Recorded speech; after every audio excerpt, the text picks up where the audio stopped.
What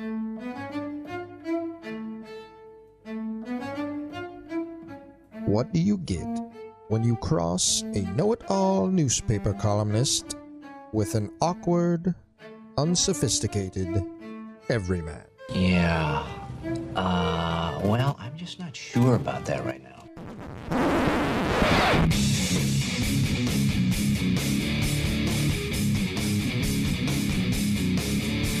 Welcome to Couch and the Rube. Welcome to Couch in the Rube, our Sunday night show presented by our friends at Muskox Quality Flannels. Muskox Quality Flannels is offering some incredible bundling options. A takeoff from the successful Father's Day sale they had. You can go to gomuskox.com/caw to check out their bundle options. I love that. I love that so much. Some great stuff there at Muskox. I also got a sneak peek at some of the fall offerings coming out. Some fantastic stuff on the way in early August. Some very cool stuff that we will get into as we get closer to that. Jason, how you doing, brother? I'm not talking about Michigan. What's up, buddy? I'm sure we're going to talk about Michigan, but you look fresh after Big Ten Media Days. I didn't. Yeah, I went in with one goal, and that was not to complain. To hang out with fellow writers at the thing afterwards. That's pretty much what your motivation is at that point, right? With Big Ten Media Days, you're like, oh, so when we're done, we can just we can go 69 each other in some bar. Didn't even do that. What? Because well, it's in Indianapolis. My sister lives there. Went down, had dinner with her the night before. All right. Left, went all the way home the night afterward. Didn't hang out with any of them other than at the event.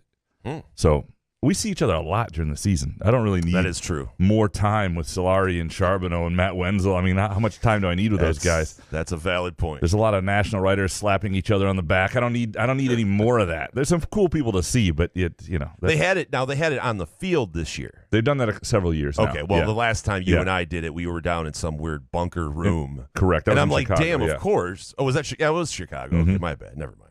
Yeah, no, this began. It looked nice when I saw a picture of the field. Everybody was on it. I think they did this originally because of COVID, and they could space people out more that first year back, and it worked out. It's a good setup, and it's fun to be on the field. And well, good. I can't wait to hear what you took away from Big Ten Media Days, what Mel Tucker thinks about the season. Was at a wedding yesterday, and everybody there was a guy and his fiance. They're getting married too soon. They're getting married too soon? No, they are getting married soon. Sorry. Yeah, it's probably too soon. They're only like 25. What's the rush? Yeah, but they're a great couple. But he said he listens to the show, and he's like, so I asked him, I said, what do you think the record is going to be? And he said 7-5. He's like, what about you? And I'm like, I don't know. He's like, well, you have a show. You have to have an answer. I'm like, I honestly don't know. I have no idea. Yeah, I mean, I thought Mel was as frank as he's been about that. Who did a good interview with him? Josh Pate. I think he works for CBS Sports. I thought that was a pretty good interview with Tucker. He got some stuff out of him. Yeah, no, and I'm hoping to sit down with Mel in the during August a little bit, and because he when you get him one-on-one or even in the settings at Big Ten Media Day where it's a little more casual, and he's pretty good. And I thought what was interesting is for the first time you started to hear him talk about, and I think he should have done this earlier, that it takes time to build depth in a program and things like that. He got a little caught up, as did everybody, with the idea of the race to be a contender. I mean, I remember sitting in his office last summer, I believe it was, and it was sort of, why not now, this sort of, and I think he had a decent understanding that they had some holes, but I don't think he thought it was going to be as hard as it was last year. No. And I think, even when you're in coaching for a long time, you can get caught up in it. I remember when I lived in Kalamazoo, by the way, covered Western Michigan. Interesting. Having a conversation with Bill Cubitt, the coach there, after their second year, and they'd had 2 really good years in a row. And, there was just a sense among him that they were going to do this, and then years got harder.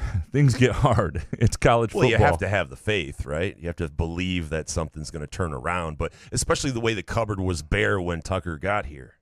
Right? I mean, it is. We do forget that sometimes because we're impatient as a fan base. More bare than I think Dude, it's the realize. barest Yeah. Right? I mean, first time in 80 years no one was drafted.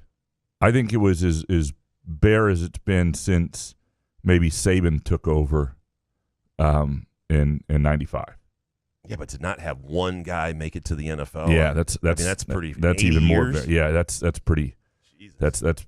That's really bare. And he brought that up. And I think the other thing is one thing that would actually help Tucker at some point, because he and D'Antonio get along. D'Antonio has done a great job of being around the program without being too much around the program, if you know what I mean. Like you're the mascot. You're the former coach. You don't need to be up in people's business. You just need to, people like D'Antonio. I think the appreciation for him is growing the longer he's away and what he did in those peak years.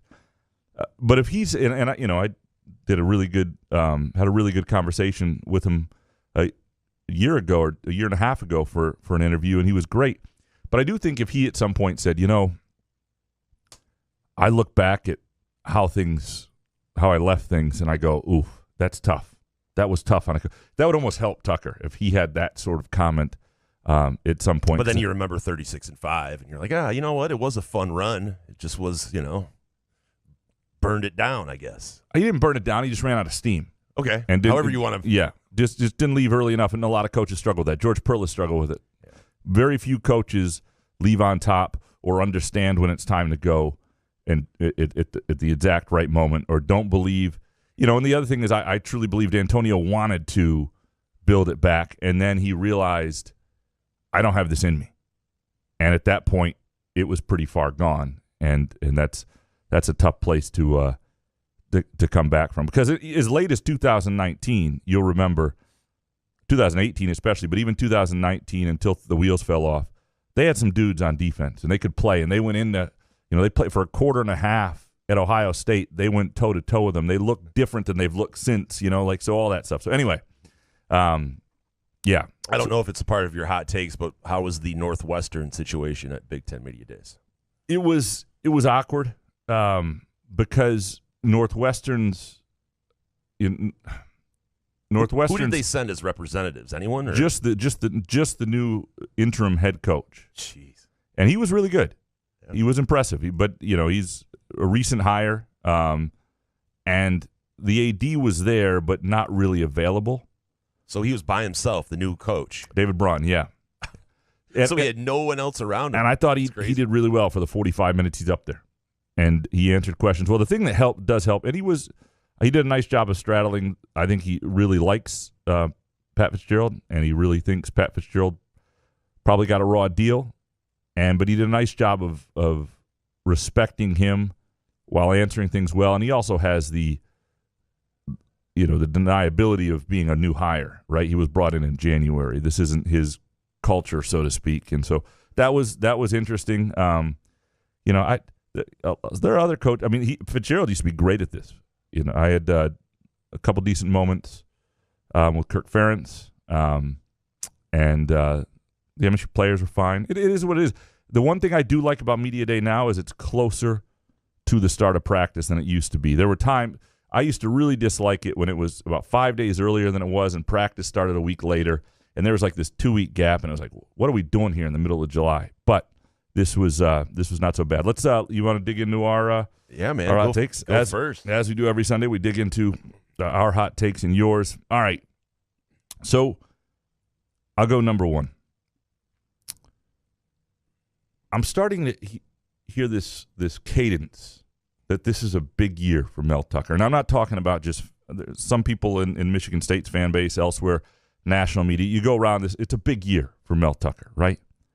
And that's fine. But what does that mean? And when people do that, there's this hint of hot seat, right? We've got to stop with the idea that Mel Tucker is on any kind of hot seat. But the hot seat is so fun. It's fun, but it's ignorant right now because Mel Tucker can go 3-9 this year, and he'll be back. He's owed about $57 million after this year from the school. That's not Ishbia or St. Andre. That's just what the school, their percentage of what they're supposed to pay him over the 8 years that will remain on the deal after this year. I think it's about $57 million. Now, I don't know if it's an exact amount the same every year. But if the way I've read things is correct, that's a lot of money. The athletic director, who's in place, is the one who essentially made the hire. He wasn't technically the AD, but he made the Mel Tucker hire, and he has said that he made the hire. Like, he's not shying away from that. It would be impossible for Alan Haller to say, well, that was Bill Beekman. Like, that's not. And also, Mel Tucker hasn't been given time. MSU bet on him, right? You don't bail early, not at the $57 million rate either. He's had a couple good recruiting classes. We'll see where this goes, right? I mean, but isn't there different hot seats, though? Well, it doesn't mean this is not an important year, because I do think momentum in college football is real. It's real in recruiting. It's important. If MSU goes 3-9, it is hard to see how they get where they kind of need to be by 2025 if they're 3-9 in 2023 and there's sort of a loss of momentum. But he's going to get, unless there's huge issues off the field, the program run amok, and I don't see that, loses control of things, there's some issues, whatever. But unless something bizarre happens like that, he's going to get at least 3 more seasons to do this year, next year, and 2025. And I think that's fair. I think this is MSU's bet. And if you lose that bet, you lose that bet. But it's financially hard to bail on it early. And I also don't know if it's fair to bail on it early. I mean, unless it's really, really, really bad. But it would be hard to see a situation this year where Michigan State lost faith to that. But degree. 3 wins, goes hand in hand with 3 wins of the program is in turmoil. Like, things have to go absolutely catastrophically things are not wrong good. to win 3 games the way that Michigan State is perceived as a program. So I'm saying he still wouldn't be fired, though. Totally. But for me, there's different hot seats. There's the idiotic one where, get him out of here, can his ass. Or there's the fan reaction hot seat for me. Whereas, are the fans starting to turn on Mel Tucker? Even though, yes, $52 million, I guess the donors don't want to pay that off just to see Mel Tucker go away. I understand that. But I got to say, if there's 3 to 4 wins, the fan base is going to get hot. And I know he won't get fired, but it isn't going to be pretty, Yeah, the thing that he's got going for him is he and Ishbia are boys, right? They hang out all the time. Like, that's been he's done a nice job of that. Yeah. That he's done, they did an event this last Friday where they brought in a bunch of, people who are MSU fans on Twitter, and you make them part of a uniform reveal, and you make them feel good about you. And once you've made people feel good about you, and you've reached out to them, and you're part of our program, and it's my program that includes you, those people are tougher to turn on you. Now, they may be emotional like every other fan or whatever, but that's strategic. That's not dumb. But I think a lot of the fan base as well just wants to be competent. They want to look competent. Totally. And when you look incompetent, which they have under Mel Tucker, you're just like, well, what is going on? I do think week after week. I do think it is a big year for him. I just think that the way it's said, the tone it's said with, and what I think a lot of people mean by a big year for him is not why it's a big year for him. I do think it's an important year, that there is growth, that there's competence, that maybe they don't get blown off the field playing against Ohio State. It's absolutely that there's depth throughout the program. And we'll see what the actual record is at the end of all that. I think it's going to be a season where more than wins and losses, we know it when we see it. The Minnesota game from a year ago, that shouldn't happen, right? Where it's just a team like that you're not even competitive with on your home field. The Indiana game, the way that unfolded, there are things that should not happen.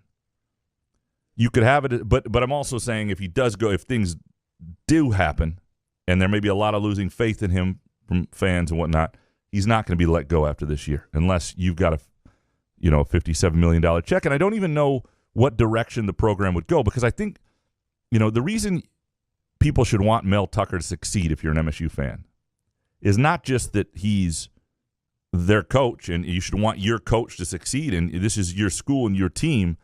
It's that he was brought in and looked for a minute and still might be the ideal coach for the situation in this new transfer portal world and the types of recruits they're trying to bring in. And I don't know where the next step would be. I'm not saying there isn't one. I'm not saying Michigan State would be an attractive job, but you want Mel Tucker to succeed. if you're a Michigan State fan. And you want to give him every benefit of the doubt.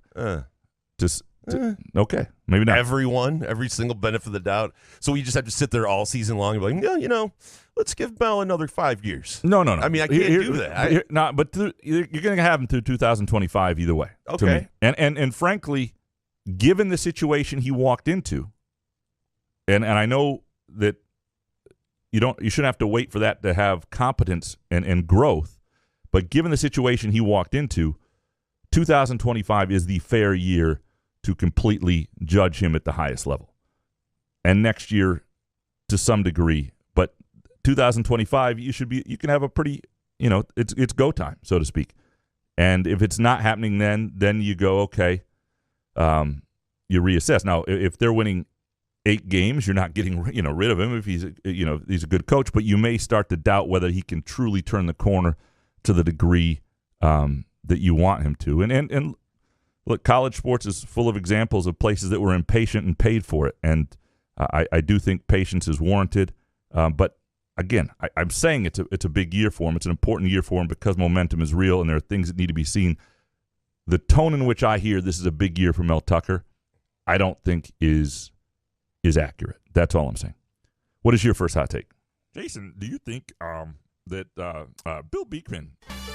Buenos tardes. It is time for the Detroit Tigers Gambling Update with Gramanito Couch and Jason Nee. I'm sick of this team, and it's gambling related. But there's other reasons why I'm sick of this team, Graham. I just don't know whether or not, I know we've said this before, but are they good? Are they not good? Should they have made moves at the deadline to try to do something? I mean, could we actually... The Shohei Ohtani doubleheader. I don't know if you saw that or watched it live. Yeah. It was absolutely fascinating. But my question is this, and maybe some people down, your friends in Detroit, can ask Chris Ilitch about this. Was there any attempt at all for Shohei to kind of maybe a gift basket, anything in his locker, a welcome to Detroit, kiss his ass, anything? Any idea of talking to his agent, talking to Shohei Ohtani's people, just to be in the conversation? I know we've discussed this before too, but it annoys the shit out of me that Chris Ilitch is not going to sit there and talk to the fan base and say, where are we going? What are we doing here? And why are we just automatically assuming? I hate the mentality of the Detroit fan base kind of. It's just we're assuming that we have no shot. Why? We just can't offer him $800 million. I guarantee you, I will eat a hot and ready once a week till that motherfucker's retired. I don't care. What do you need from us? Give him 15 franchises, anything. So but to get into the conversation, we just sit here and watch game after game and watch them lose poorly. And terrible base running, terrible double play. It's just Javi Baez. It's just a. Do you watch today's game? I did. With Skubal and 4 great innings, and then the wheels came off the whole thing. Yes. And that was frustrating as heck, especially for a guy who got caught chasing a few unders today. Skubal still looks good. Oh, I have total faith in him. He does have to. I think one of his issues is when things go a little bit wrong, he's not great at saying, okay, refocus here. But he was fantastic. I still think he's going to be the ace of the staff. I think he's. But Ohtani, he pitches a one-hitter, complete game. In 80 pitches. He's or something. phenomenal. He's the best. He's 11, the best. Yeah, the best athlete of. So why are we in the mix? Could we just put our name? Even if they say no. But why? Who says they're not? I mean, Ilitch, no one's telling me they are. Why wouldn't you announce it if you're going after Shohei? No, bullshit? you can't do. You can't. That guy's under contract with another team. You can't say that. Say it out loud. You can still talk about it. I mean, not with.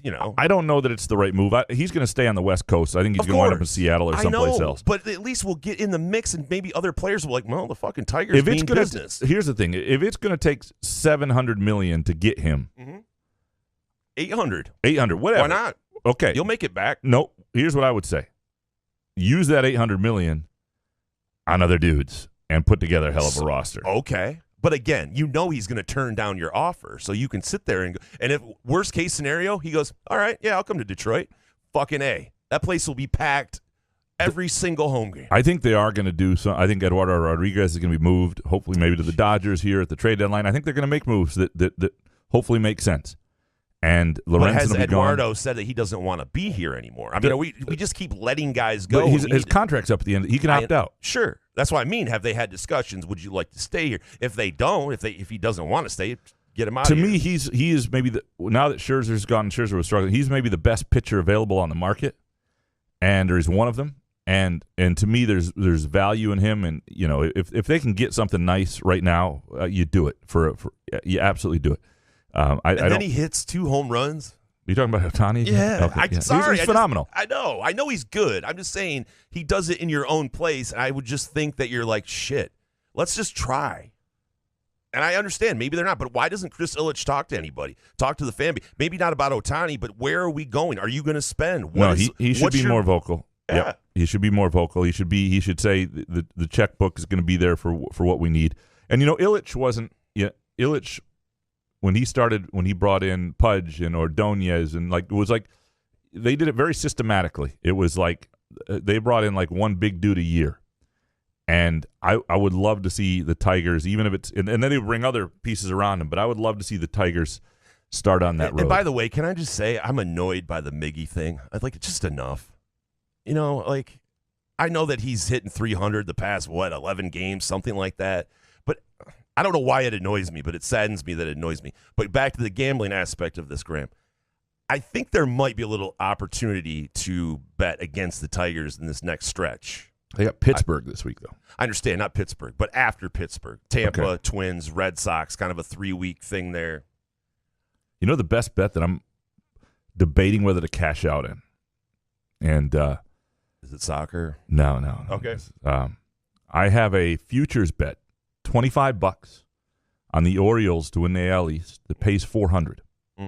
Like I got in early, right away. I was like, hey, these guys are competitive. They're good. I don't trust Tampa Bay staying way ahead of everybody. And now I can cash out at 147. Let it ride. That's what I'm saying. Yeah. 25 bucks. Got to let it ride. Orioles look good, especially today at 6 runs in the first half inning. Yeah, letting it ride. You can't cash out for what, 120? Yeah, letting it ride. Presented by our friends at Firekeepers Casino. Yeah. Well, and right? Casino and Sportsbook. Absolutely. But you've made it this far. Take their money. I understand 120 is 120, but man, dude, you got to let that ride. Yeah, you're in the driver's seat, kind of. Yeah, I'm gonna let it. If I lose the 25, 140. So what? Yeah, I think if it got up to 250, and they were only a game and a half up like they are right now, I might go, maybe we'll. Yeah, but the excitement though. It is fun. Just $25 every night. I'm rooting for the Orioles, and they're winning, and I'm like, this is great. This is fantastic. All right.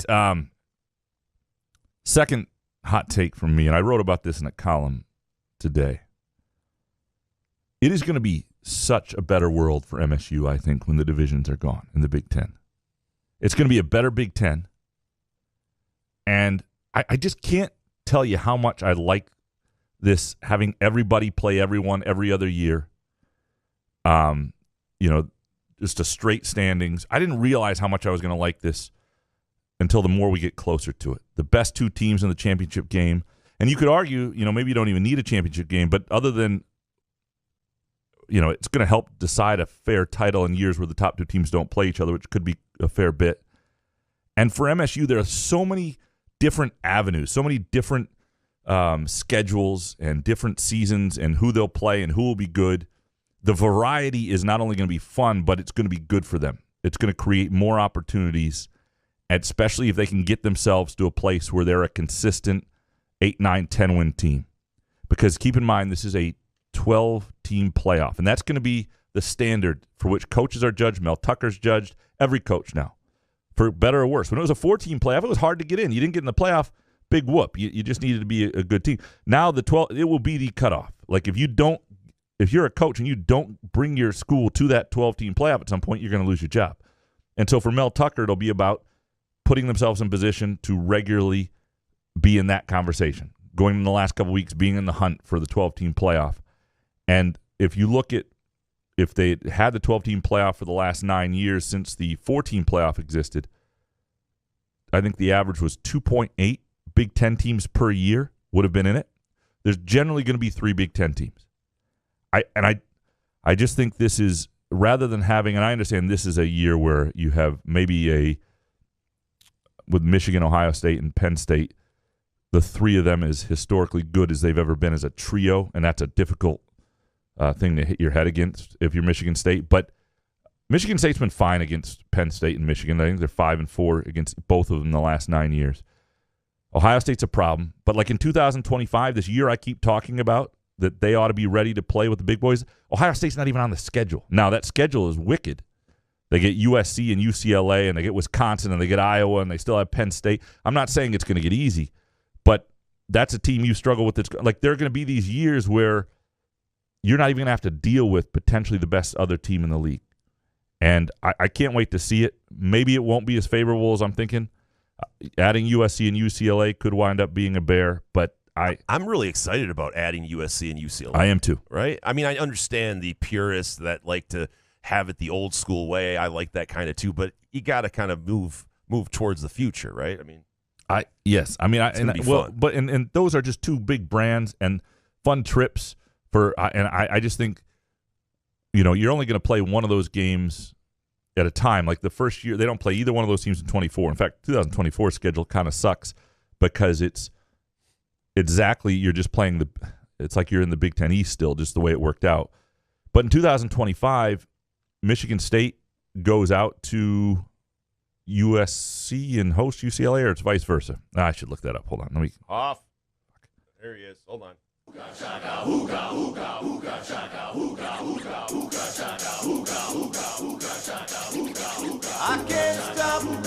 Okay. They're at USC. So they play in the Coliseum. They host UCLA. But like that's a cool game, a cool trip for people to make. That'll be the alumni out there will love it. That consistency of doing that every couple of years, a game out there, I don't think is going to be a bad deal.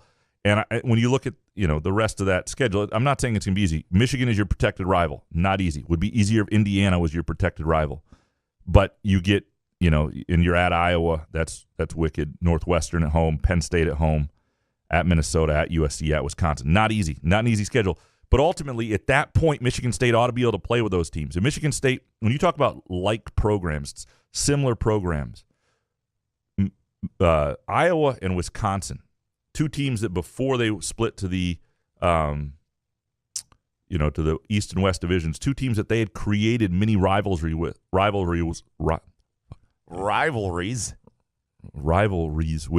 under the old leaders and legends, and before that with no divisions, they had something really going. And those are schools that I think fight over the same apple, so to speak, in terms of recruits and who they are and identity. And I just think they ought to be able to handle that schedule at that point. And I'm just looking forward to something different than the consistent East Division schedule, East-West, and everything we've been doing. I think this is a great move, and I'm pumped about it. What is your second hot take? Before we get into, I'm going to do a little Michigan take here, but what was Harbaugh was there, right? Yeah. Did he talk about the suspension? Is it the suspension happening, or is it still up in the air? It's still being decided. It sounds like it's not firm yet, but it sounds like he's going to be suspended for 4 games. I did not stick around for the second day. How dare you? Yeah, I got a softball game to pitch. But my question is, why does he get suspended for the first 4 games? Why not pick 4 different games throughout the season that he can't coach for? I mean, the guy, he slapped the NCAA in the face pretty much and just lied and said, I don't know what you're talking about, right? I mean, why is it the first 4 games, all home games? I do think they're going to roll in those games. Yeah, I mean, the schedule they have is embarrassing. There's no doubt. And I joked on Twitter that suspension worthy enough, right? The fact that you schedule like they did for a second straight year, and last year they had 8 home games. I don't blame them because you can get away with it and have 8 home games, and your goal is to get to the playoffs. Life should not be about what you can get away with. There ought to be some integrity behind your scheduling. It's not that. So and yes. Look, I have no problem. People are really upset about the suspension, or Michigan fans are, and some of the dumbest arguments I heard was, this is just about a burger. It's never about the burger. With the NCAA, how do you not see it by now? It's about the lie. Do not lie to the NCAA. About the only way to get in trouble with the NCAA right now is to lie to them. They have no other rules. You could kill somebody, and you're like, I did it. And especially Harbaugh. They'd be like, okay. And, I don't know that they love him, but everybody's like, Tennessee got nothing. Tennessee, Jeremy Pruitt got, a 6-year show cause, and they got like $8 million fine. Now they're going to just cut the swimming program or something. But nonetheless, there was – not the swimming program. I don't know how they'll handle it. I'm sure that won't be it. But they got hit. They got hit hard enough. And the 4-game suspension against the irony that it's against that schedule, just buck up and take it. But it's Pruitt. It was like his problem, right? The new regime, the people that are there, it really sucks to have to punish them, right? And I'm not and I like that there's no bowl ban. I'm not comparing Jim Harbaugh to Pruitt in terms of a rule breaker. I'm not saying that's that. Those are two very different. I mean, Pruitt was pulling a rube and rolling around with a duffel bag full of cash and all that stuff. That was a very What's different wrong with that? deal. You need like cash on hand, 5 Gs, $5K a week. So yeah, I don't. Anyway, I just was thinking, like, why does he get the first 4 games? It seems like it's not. I think that big of a deal. I think it's fair because I mean the schedule is what it is. There's not really a game they're likely to lose. But on the road, maybe throw one on the road. Maybe Minnesota. Michigan doesn't play road games. So Nebraska, or at least during the non-conference. So that's Anyway, what is your second hot take? That was it. Oh, that was it. Sorry, you actually took it over, but that was kind of the gist. Sorry. Sorry. All right. I'll do a third hot take. Free Ubers. This notion that the Pac-12 and Big 12 and ACC are gonna fade away, and it'll be all Big 10 and SEC. It's 2 super conferences. I don't buy it. First of all, that would suck. Number one, and it would suck for the Big 10 and SEC. Who wants a 24-team league that's not really a league? That's just like, oh, you got all these teams that don't have any. Fuck, Arizona's in it now. What is this? Nobody wants that. No, people like the Big 10. It's cool that UCLA and Ohio and USC are coming in. It's kind of fun, and if you added 4 more at some point to 20, I'm not sure I would like it, but you could see how it. And I don't even know if the Big 10 want that. I don't know that there's a TV contract that can support it because again, keep in mind this gets split. These shares get split, and I don't know that a lot of the teams you're bringing in necessarily add to the share for the TV revenue. It would be hard not to resent the Big 10 and SEC if that sort of thing happened too. Like I stick up for the Big 10. They can be a bully at times, but I would be pissed at the Big 10. It would probably be the end of my affinity for the Big 10. Wow, that's quite the threat. Yeah, for me. You better watch out. Fucking watch. Secondly, we're about to go into a world with a 12-team playoff. Yeah. Where the SEC and Big 10 at most are going to be half the teams in it. 3 and 3 maybe, occasionally 3 and 4. But really, you've got, 6 auto bids for conference champions. There are too many good avenues to the playoff and to be relevant elsewhere. As long as they can secure some sort of at least competitive media rights deals where there's enough money coming in to keep it somewhat apples to apples in that sense. And I know this world is all about football, but college hoops doesn't revolve around the Big 10 and SEC. Like people, you don't have to have the most money to be visible and to be relevant. And I just think these leagues should push back a little and stop acting threatened. And I don't know how you hang on to your members when they have better offers, but and some of the leadership I question. But I don't buy that these leagues are going away. Going away, like for good, you mean? Like everybody's just going to be, or that it winds up being some Big 2. I mean, that would just suck. It would suck for college sports. Yeah. Nobody wants that. I mean, Texas and Oklahoma aren't going to be more relevant in the SEC than they were where they were. I mean, they're going to be. USC isn't going to be better off in the Big 10. I don't think. It's not good for those. It's about money. It's about money, but I don't. I really hope a couple of the leagues, major leagues, wind up finding their footing and feeling secure. And I think the other thing that can happen with the 12-team playoff is we're going to get more and more non-power fives that get in, because that's what used to happen with the New Year's Six bowl games, right? You get one of those teams that be it the Boise State type, San Diego State types, whatever it might be. There's going to be a path for them too. I just think, but does that mean they have a shot though, even in a playoff? But the playoff is it's going to be like the NCAA tournament in basketball. The championship is different for everybody. For some people, just getting to the NCAA tournament is their championship. Winning a tournament game is your championship. A Sweet 16 becomes a banner and a parade for some people.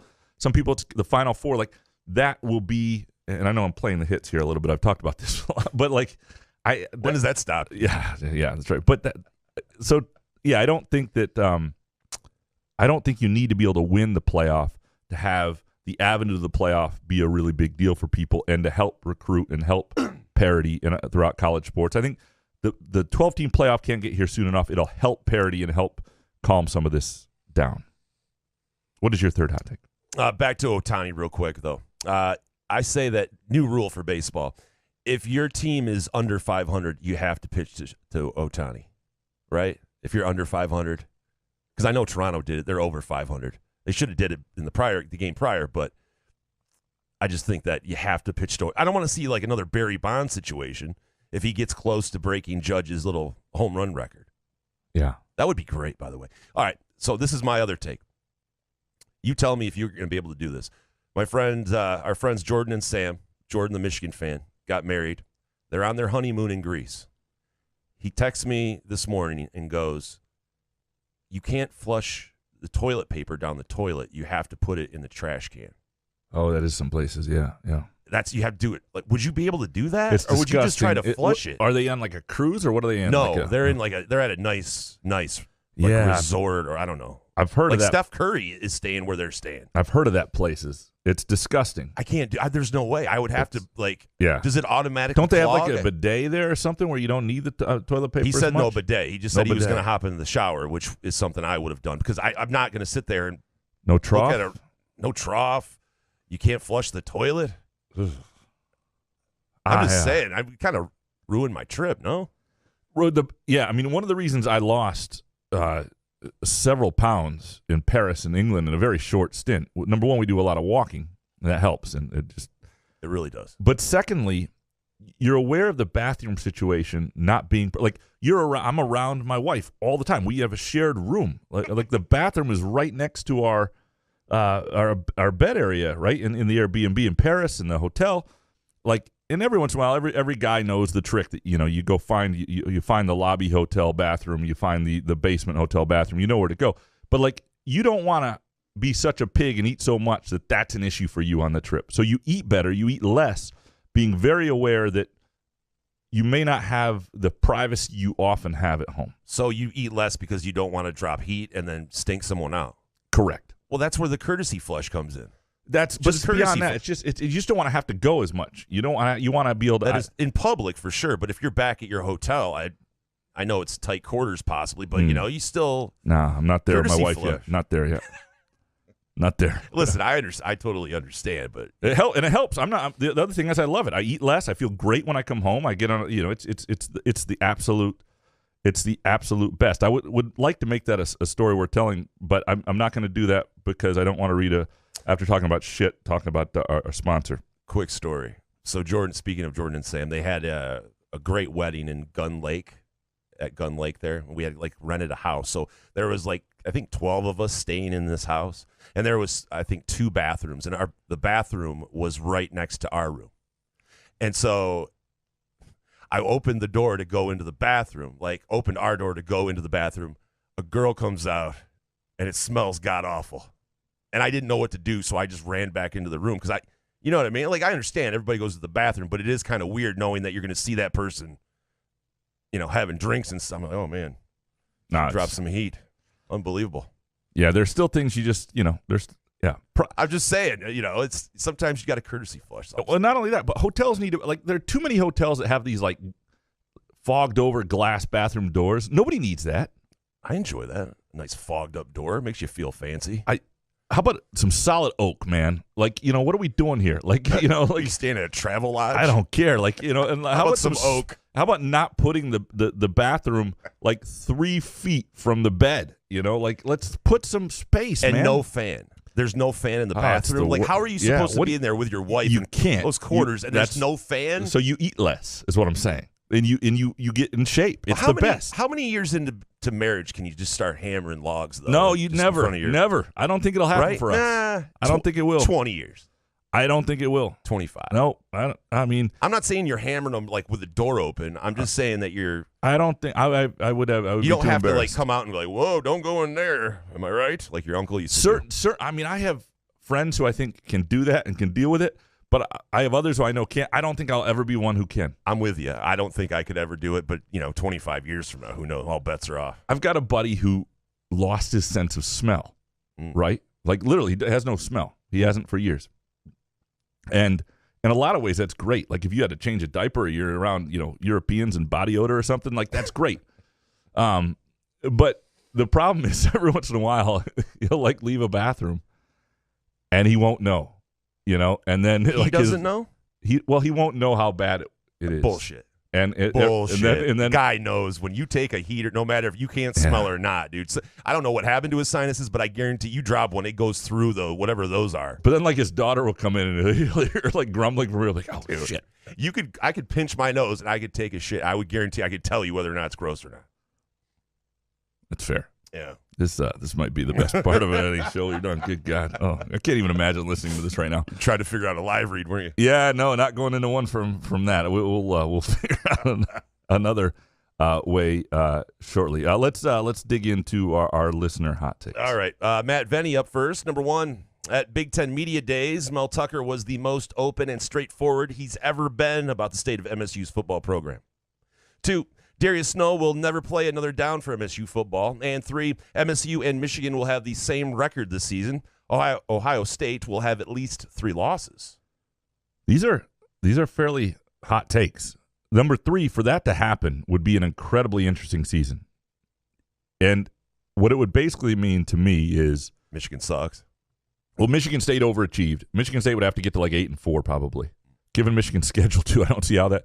And because Michigan, I think, has decent depth throughout the program. I don't think they're going to, just have an injury here and fall completely off. So you're talking about 2 8-4 seasons then. Ohio State's got 3 losses. They're like 9-3. And what that also means is Penn State is as good as we all thought they might be, and they beat each of those teams. And the idea that between like Michigan and Ohio State, you've got 7 losses. And obviously one of them can be against each other. One each can be against Penn State. That's hard to find where that comes from. So it's a hot take and love it. And if it happens, it'll be a very interesting season. Ohio State 3 losses though. Darius Snow, I am. Mel Tucker was kind of open about that and just how serious that injury was, and the idea that he was not yet back full go. They'll see a little bit where he is in August, and he wouldn't kind of commit to him being able to play this year. And I've seen this with some really serious injuries, especially at positions like linebacker and safety, that guys sometimes don't, even as well as they can fix a knee now, sometimes you're just never quite as quick or never quite to that D1 Big Ten level. I hope that's not the case for Darius. I hope that more than that, I hope it's not like some knee issue that's going to cause him chronic issues too much, early in his life or anything like that. I think he would have been an important piece for them. I think he was an interesting player. I hope that's not the case, but I do worry a little bit about that situation. The Banks up next. Number 1, hiked up Sugarloaf Mountain based on Graham's recommendation. Great views. Keweenaw was even better, though. 2, Pat McAfee making light of Nassar's sexual abuse on Twitter today was interesting. 3, go green, so ready for football. Big year for Mel. First of all, let's start here because this does give me the live read opportunity. If you are hiking Sugarloaf or you're in Keweenaw Peninsula, if you're anywhere in the UP, or you're doing anything this fall, a muskox flannel is for you. You'll look the part. You'll feel fantastic. And it'll keep you comfortable. And we are headed to Marquette for a few days in a couple weeks, and I cannot wait to be Wait, you got another vacation? I'm sorry. On? Yeah, I have one more 4-day stretch. I was like, damn, we're coming back strong. We're gonna do shows. Yeah, it's like we're gonna miss like 2 shows. But I was gonna talk about that later. But if you're up, I cannot wait to be on the beach at night, campfire, Lake Superior, feet from my feet, and feet for your feet, a few feet from my feet, I should say, and muskox flannel on. Again, go to gomuskox.com to check out their offers, and you can use the promo code CAW15 for $15 off a flannel purchase, or you can bundle. Those are separate offers, but that is gomuskox.com/CAW, and you can look at some of their great bundling offers. To get into the rest of the banks, though, the McAfee thing today, did you see that? I did. Not great.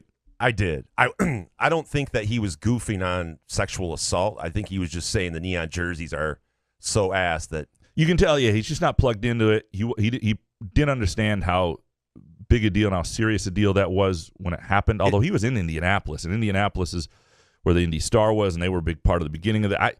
I was a little surprised because you're talking about a guy who one of the things I've always thought about McAfee is he sort of made this climb is that he has a pretty good sense about things, about the buttons you can't push and can push. Yeah. And I was surprised to see him not delete it and sort of apologize for it. And kind of weird. He does a show with all of his buddies, and I'm sure if you were watching a game with him and that joke, like, I don't think he's pro sexual assault or he's trying to make light of it. No. I just think he made a joke, didn't land. Bad joke. Maybe, if you tell that behind, you don't do it on Twitter in front of everybody. I mean, what do you want him fired or something? No, I'm not saying that. Not you. I'm just saying the reaction to it. But I understand if it turns some people off, and sure. I think there are a lot of people who will be turned off by that. DeUper next. Let me hear thoughts on my 2-step gambling system to never lose and always have fun with it. Step 1. Think about how much you'd be willing to pay to guarantee your favorite team wins. Step 2. Bet that amount on the money line against your team. Now, if your team wins, just imagine you paid a fee to get that win. If they lose, well, you get your money back plus a little extra. It's brilliant if you could be that disciplined. And it sucks, though. Yes. If your team loses, and I've been on that side. I'm going to tell you right now is you begin to root against your team a little bit. Well, because he says little extra. Major, big extra, then I can, you can kind of softens the blow. Gambling changes the dynamic of anything you're watching if you've got action on it. And that is the beauty of it in some cases, right? Like one of my favorite things to do is to all of a sudden be invested in a game I would otherwise not care at all about. There is a Leagues Cup soccer game tonight. Hold on, let me get this. It is between Cockburn. Definitely. Tigres, UNL, and San Jose, 11 p.m. And I'll get home, and I got a little money on Tigres, and it's very little. And that's the fun part about being an action bettor and not somebody who's trying to make money is you like $20 can feel like a lot of money. It gives you enough to be invested, right? You don't really. It's not about the amount. It's about you got. But how much are you winning game. Back though? Yeah, you're winning if like you're betting 20 and to win 18, 32 like total. No, it's pretty much 50. But that gets your juices flowing though. It does for me. 18 bones. For me, it's fun.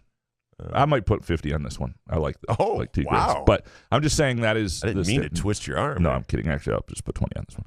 I don't know enough about San Jose. That's the best part, though. Yeah, no, but I mean, if it works to never lose and always have fun with it, you should try it for you and see how it works. And if it works for you, do it. I wouldn't tell you not to do it. Yeah, I guess. Kurt Wisniewski next. Number 1. MSU football's new uniforms will lead to a minimum 8-win season.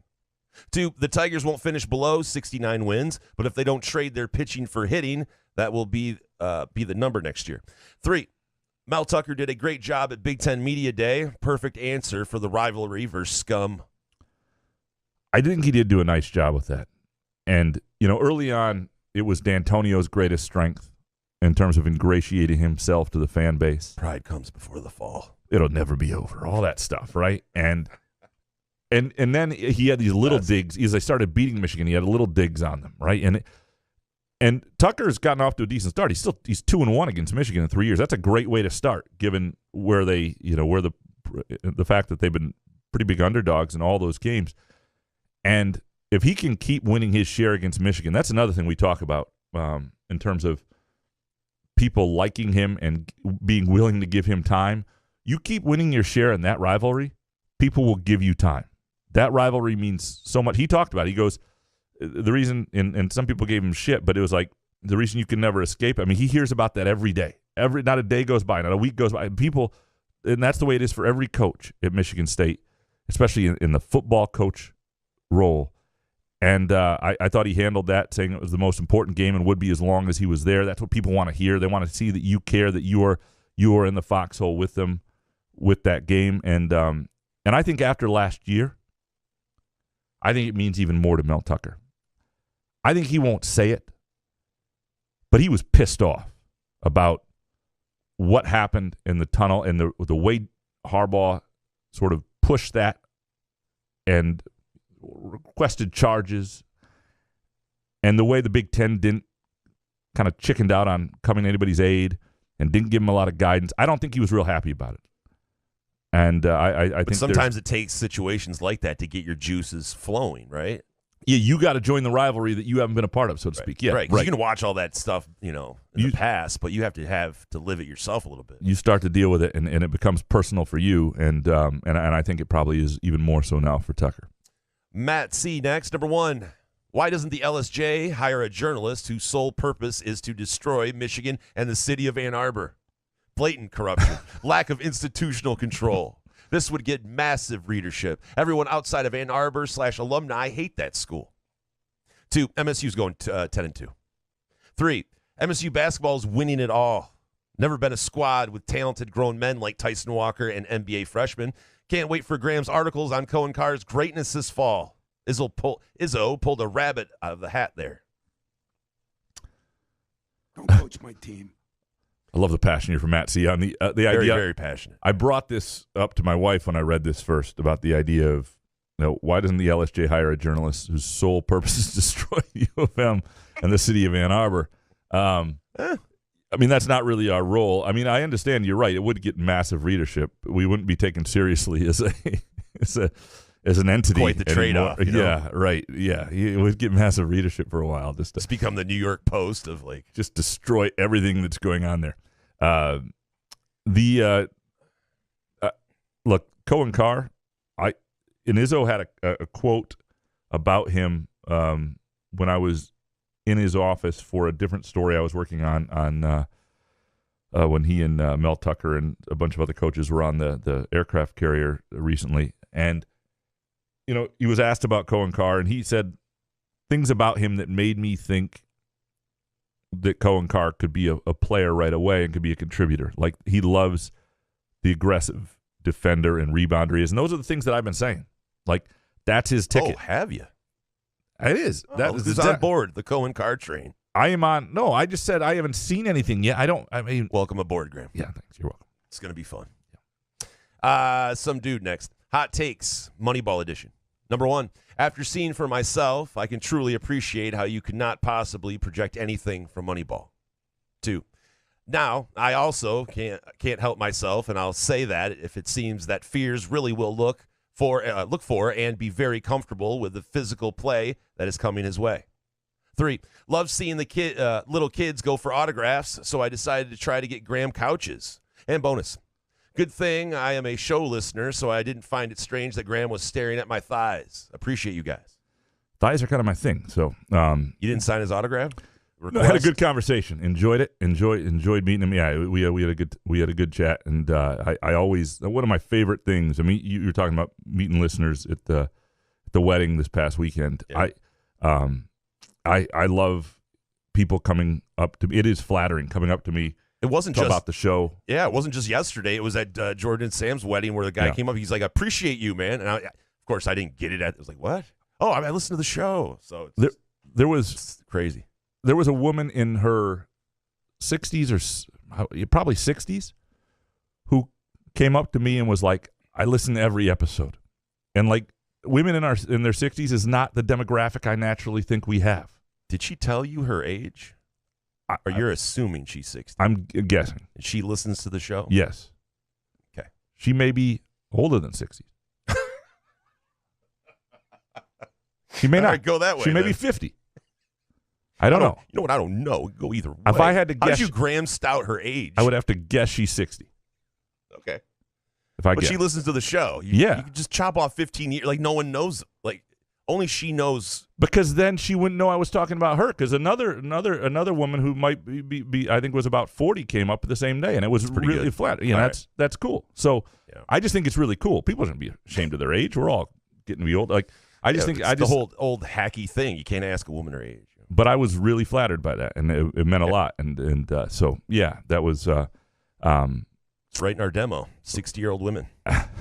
Talking about shit stories. I know. I apologize. This may be the last show she ever listens to at this point, if she's gotten this far into the episode. Yeah, right. That's the worst thing we've done. Chris Eastlick next. Number 1, I've had enough of Travis Kelce. 2, Kirk Cousins is the most underappreciated quarterback in the league. 3, Michigan fans seem to have an unhealthy obsession with every move Mel Tucker makes. Bonus. Assuming he doesn't get hurt, Nate Carter will have more rushing yards than Blake Corum. I have to start with number 1. Treese like Travis Kelce does a podcast with his brother, Jason Kelce. She absolutely loves the podcast. Okay. She loves Travis Kelce. What did Travis do that's Dude, it's like Steph Curry. He's just everywhere. He's everywhere. Gotcha, he's just, gotcha. he's a good, it's like, good Lord, they just jam these athletes down your throat sometimes. Kirk Cousins, most underappreciated QB in the league. I don't. Man, is that show that good? I need to watch the show. I need to do it. And I'm not saying. I mean, look, Cousins is one of the top. He's been one of the top 15 quarterbacks in the world for like a decade. That's pretty impressive. I'm not saying it's not. I just made a ton of money. He's made a ton of money. I just think they're, it's just a little intense. There are some limitations to him, but again, I need to watch the show. Spartan 18770 next. Number 1, am I the only one who doesn't care for the Greek stripe on the Spartan helmet? 2, will the Big Ten down the road regret not taking Oregon and Stanford into the conference? 3, is it time to bring back Thunderstruck as the walkout music for the football team?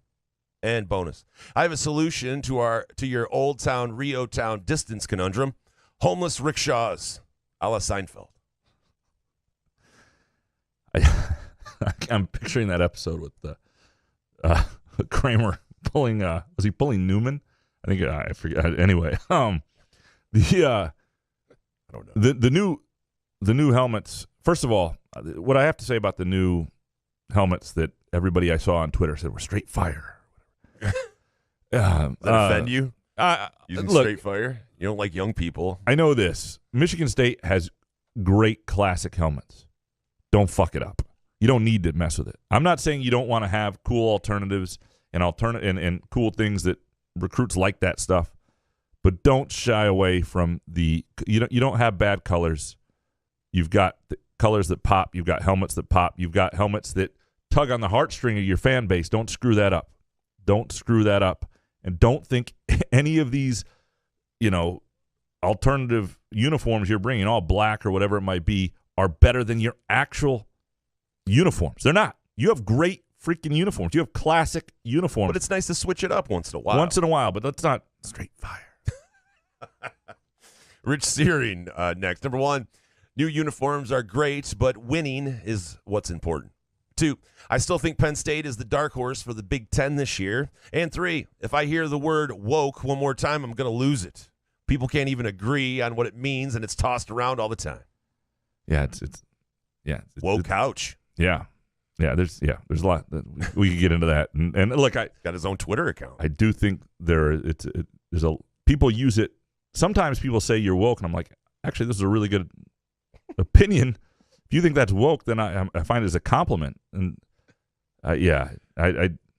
the way it's used right now is more offensive than anything the word has ever been itself. Nothing burger. I hate nothing burger. I fucking hate that. I would love to see you on CNN as a guest sometime. They're talking about woke, and you're like, and nothing burgers. I mean, what the hell, man? Sorry, I just triggered my memory. It's fair. No, you're right though. The new uniforms. It's all. I'm not saying it's a distraction. They're getting people fired up for the season. It's cool to do these things, but winning is what matters, and the development of the program. And as a Michigan State fan, you should be willing to trade every alternative uniform ever worn for a win. And the one good thing, if you don't like the alternative uniforms, you prefer the classics, is if they struggle this year, you don't repeat uniforms you get your ass kicked in. That's all I would say. JD next. Number 1, put Valeni in the Radio Hall of Fame for his ability to trigger that soft and insecure fan base as much as he did. Getting someone so worked up they threaten themselves with their own burner is simply incredible. It was amazing. 2, getting the flock to spin the narrative into it was just a cheeseburger is classic #Blue Wall. And 3, Jason, has Graham ever had a take during this show that was so outrageous you felt like having a drawn-out, heated debate? What about just walking out of the studio? Troughs. No, I don't think we've ever had like a heated debate. We got mad at each other once. You remember that show? It was like in year 2 or I was still drinking then. Yeah. Ever since I stopped drinking, I'm a nicer person. So I don't even remember what that was about. But I don't either. It was like this moment of, and we were also doing 5 shows a week back then. So like we were spending a lot of time together. Drinking problem plus 5 days a week of this shit. I probably had 12 donuts in the last 30 minutes. I was on a sugar high. Who knows what had actually caused the argument. That is actually a story we're telling, presented by our friends at Midtown Brewing Company in downtown Lansing, which have Trivia Tuesdays, which I think are awesome. At some point, we'll get a team over there. If you ever want to, it's really cool. Do it at 7 and 8 p.m. on Tuesdays. They also have just an amazing menu. And if you go to midtownbrewing.net, you should check it out. I mean, some of the offerings are the pulled pork Sammy, one of my favorites. Lots of classics, fish and chips to, I don't know, things that are a little more elegant's the right word. Great cheesecake for dessert. Unbelievable beer menu. My favorite, the American Stout. Go to midtownbrewing.net. Check it out. Great place for a date night, beer after work, or for really any occasion. I'm the only American Stout. Ryan Rockwell. Are we doing any of the other JD ones? Sorry. Valenti's already in the Radio Hall of Fame, isn't he? Is he? Yeah. Should be. Yeah, he did. So did you guys made 6 figures? Did you see what happened with sports radio? Do you see what happened? Genius. Yeah, no, I mean, he's good at what he does. Yeah. Have you seen what happened with him? With Valenti. I saw him talking about the night game. Don't bring your women and children to Spartan Stadium. Michigan fans should stay away. Yes. A couple things. One, I don't think what he says is going to really rile up violence. This isn't like still a little ways away. Yeah, and this isn't this isn't a president telling people to charge the Capitol or anything like that. People aren't going to follow quite that way. But calm down, McAfee. Is that woke for you? Or is that a nothing burger? But I do think it's needless for him to say, and it doesn't, because I think there are people who are a little worried about the ugliness in the rivalry. And I think it's much more, though, on social media than actually exists. And that's why, I mean, this year I am going to try to really stay away from social media that week, because you talk about, like, if you go to a Michigan State game, there are joint tailgates, there are joint long-term friendships, there are joint marriages. I have never felt, and I'm a reporter, I'm not decked out in Michigan State gear, but I've never felt or seen at a Michigan State game, even when I went as a 15-year-old, I'd never felt unsafe at the big house. I've never seen Michigan State fans go at Michigan fans. And I'm not saying it doesn't happen once in a while. You get an argument amongst fans. But if it ever comes to that, where everybody's not safe, you want something that's going to screw up the rivalry to the point that we can't enjoy it, that would do it. Like if there was an incident where, a fan swung a helmet? Or a child got hurt, or there was a big fight and there were some injuries or something like that in the stand, I will write the column to say they got to play the game with no fans the next year. We'll ruin it for everybody. And that's what we'll do. And I will just keep hammering Alan Haller day after day after day. You cannot play this game with fans in the stands. If a child gets hurt. Yeah, so so don't do that. But don't hurt a child. I don't think this is going to happen. I just think that as much as there are a few jerks in every crowd, but Michigan State fans are not going to punch visiting people from their own state. We're all going to root for the same fucking NFL team the next day anyway. And then it's likewise when you go to Michigan. I mean, there can be people who annoy the piss out of you, but it doesn't mean that it's ever going to be taken to that. They're not going to be like soccer hooligans. Yeah, there are soccer stadiums in this country that I would tell you to avoid as a visiting fan without question. Well, there are a lot of people that go to the games, and if a couple of them do something, I mean, it doesn't mean everyone. A majority of the people can handle themselves. Yeah, and if I said soccer fans stadiums in this country, I meant soccer stadiums in this world. I can't remember what I said. Thank God he clarified. Thanks. Ryan Rockwell next. Number 1, Nate Carter looks like a monster at running back. 2, this team will go as far as special teams can take them. They'll be good, but we need clutch punts and field goals.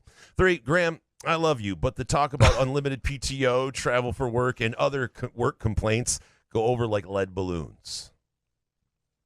Ryan, I try to tell him. I don't think nothing like sports writer bragging to piss people off. I try not to do that. I try not to do that too much because I am aware of that, and it does sound arrogant as shit. Unlimited. I didn't even get Marriott points. Yeah, that'll be this year. If I do that, you got to crack down on it.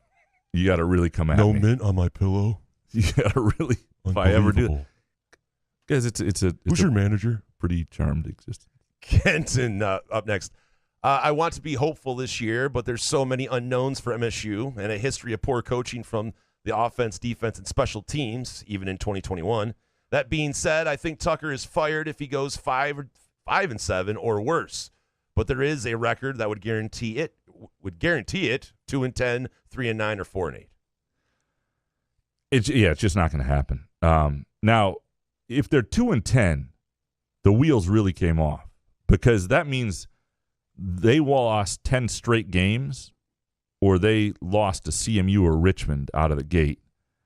And I mean, so we can't talk about that in terms of record and the worst case scenarios without saying something else must have led to that. And so what is that thing? Like, what is the situation?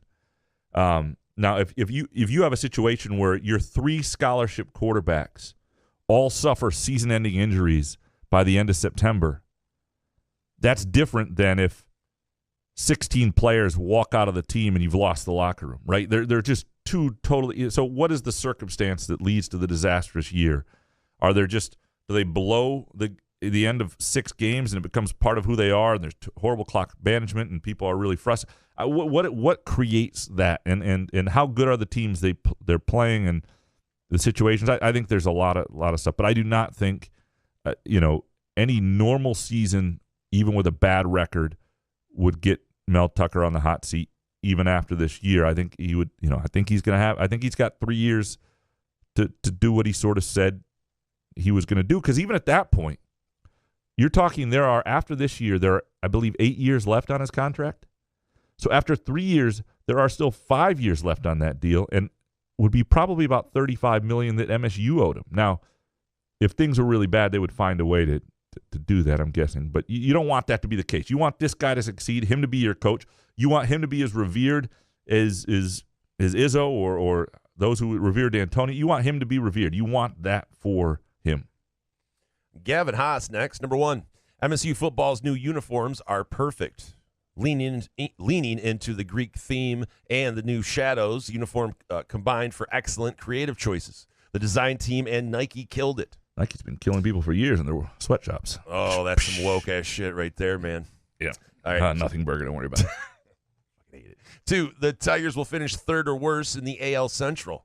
The team can't decide if it wants to consistently compete or tuck their tails and surrender the season on a daily basis. 3, no more breaks allowed until basketball season is over. Life without this show is dull and boring. You guys provide peak entertainment 3 days a week, or so you advertise. Appreciate you, Gavin. One more small mini break. Small? You said 2 weeks. No, in the middle of the month. I'm just going away for 4 or 5 days. Oh. We're going up to Marquette. So that's it. Not bad. No, and frankly, I need it and you'll need it, because one of the things about August that I've learned in covering college football is it's like hurry up, football camp starts, and then really nothing happens for 4 weeks. It's just sort of this wait for the season actually to start. And occasionally there's news or there's some interesting interviews and stories that are coming out. But it really is a long slog from the time practice starts and you feel like something's to the point that the game's actually starting. So what you're saying is you basically have a period of time that you're not doing anything and you're getting paid for it. No, It's what the guy just complained about. You talking not at all. I'm not at all what I'm saying. I'm just saying that there's I'm just saying there's not as much happening that you would think to talk about. And you would get annoyed with us and sick of us is what I'm trying to sell that. All right. Matt Boone next. Number 1, not be invited to thy shadows makes you remember how far you are to being important in the MSU Twitter community. Oh, well. 2, MSU needs to have a different walkout song and not swag surfing. It just doesn't fit the football program and vibe. 3, Michigan fans were something this week. I'm going to give Matt the gift card for the hot take of the day, partly because I there are others too, but I feel bad about, he didn't get invited to the Shadows event. So you will get something better, a gift card to either Groovy Donuts, Midtown Brewing Company, or Cask and Company in Front 43, your choice, and we'll be in touch about that. And thy shadow's second rate compared to the offerings we have here. Michigan fans, I did a good job of not getting consumed by what was happening on Twitter. I didn't realize how bad some of it people said. They were mad about what Mel Tucker said somehow. Somehow what he said. How do I not see any of this? I don't know. I have muted a fair number of people who have come at me crudely over the years, so I do miss a certain segment of Michigan fans. I didn't see it, nor do I understand why it would be there. And maybe it's about the Harbaugh thing more than the people came after Mel Tucker.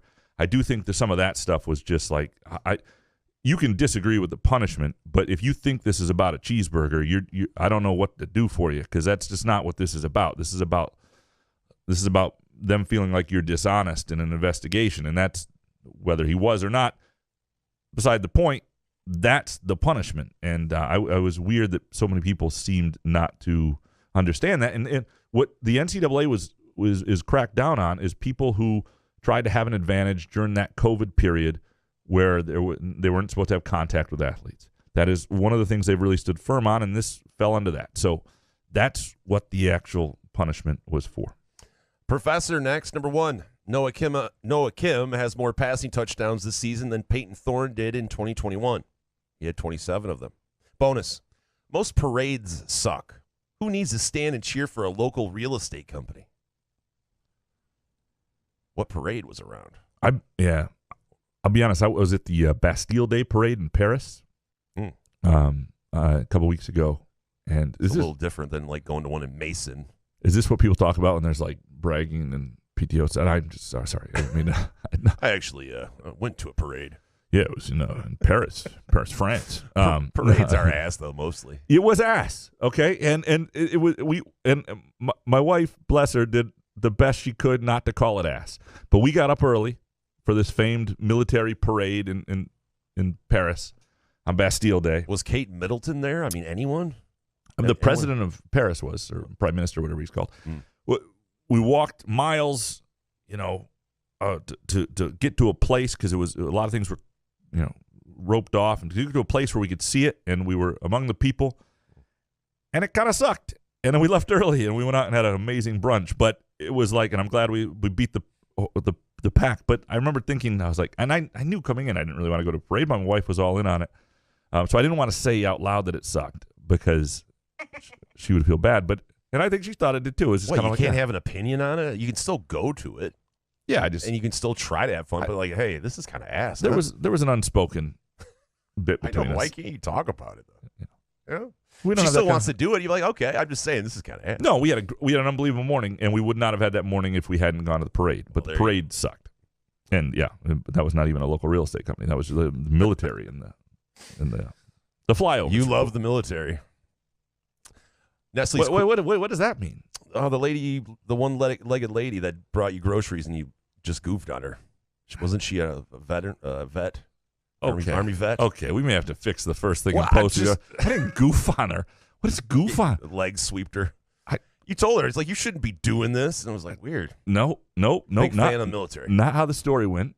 And I actually had this conversation with my wife the other day, because we had another. Felt guilty?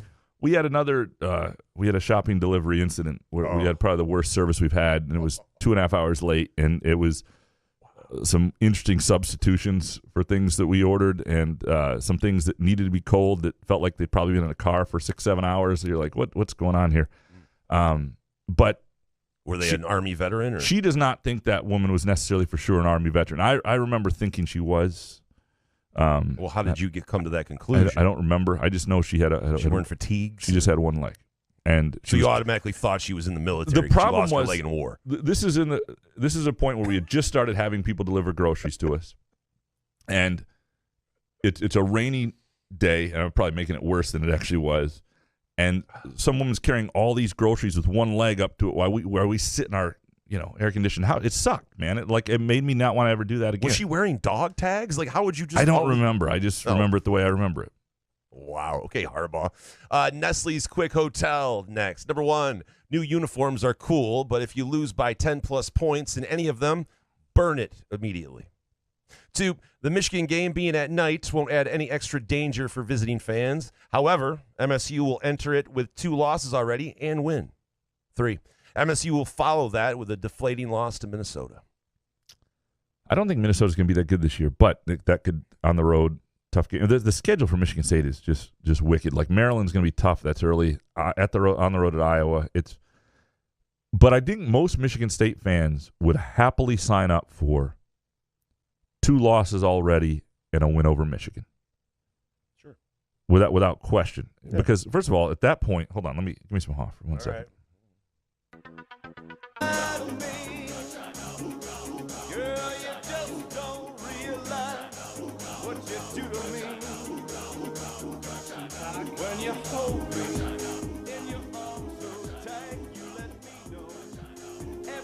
So, if by the time they get to Michigan, they only have 2 losses, they've got, 4 wins too. I think they would take 4-2 going into Michigan, coming out of their 5-2, over almost any other scenario, including being unbeaten and then losing at Michigan.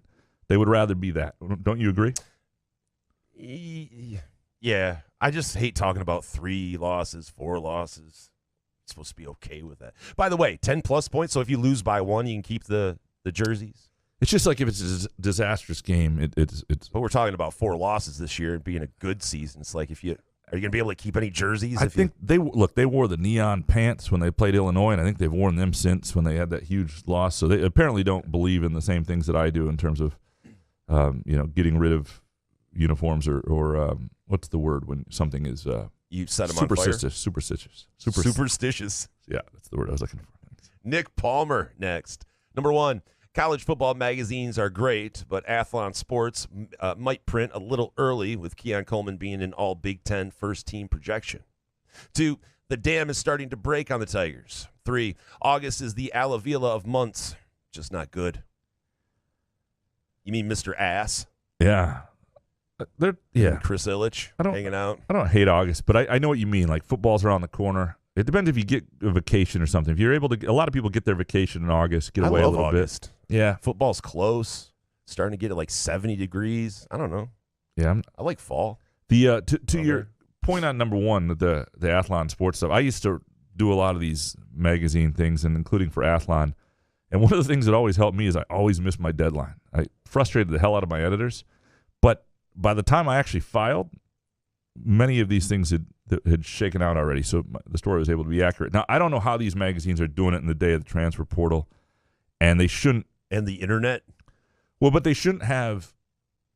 Yeah, I mean, they still make some money in the print versions. They do less and less. If they used to do like huge breakdowns on every Mid-American Conference team and more so than I like now. a good magazine, but if you're going to have outdated shit, like why would I buy your magazine? Correct. That's a problem. And you certainly don't want to do it until the transfer window is over. Right. You shouldn't have a deadline before that, and that does seem a little early, just knowing Are they just a magazine? They're just like, fuck it. Let's put it out. No, and they probably, I haven't looked, they do put it all online eventually, too, and I don't know if sure they must have updated it for the... Like Phil Steele, he puts out like that Bible thing that it's nice to. But that's a pain in the ass for him because he starts that early. I'm sure there's lots of shit nowadays that he's got to change a lot late, and that's a tricky thing to deal with. And some stuff's just gonna be wrong on those without question. And sometimes, one of the hard things is the people who write those for, like Phil Steele does his own, but Athlon is beat writers, and same with Lindy's and other things like that, and you get different level of writers in terms of how well they're plugged in. You might get somebody who's really good and has great information. You might get somebody who's less so. Let me guess, Michigan's going to go undefeated. Whoever wrote that little blurb. Who writes the blurb for Athlon?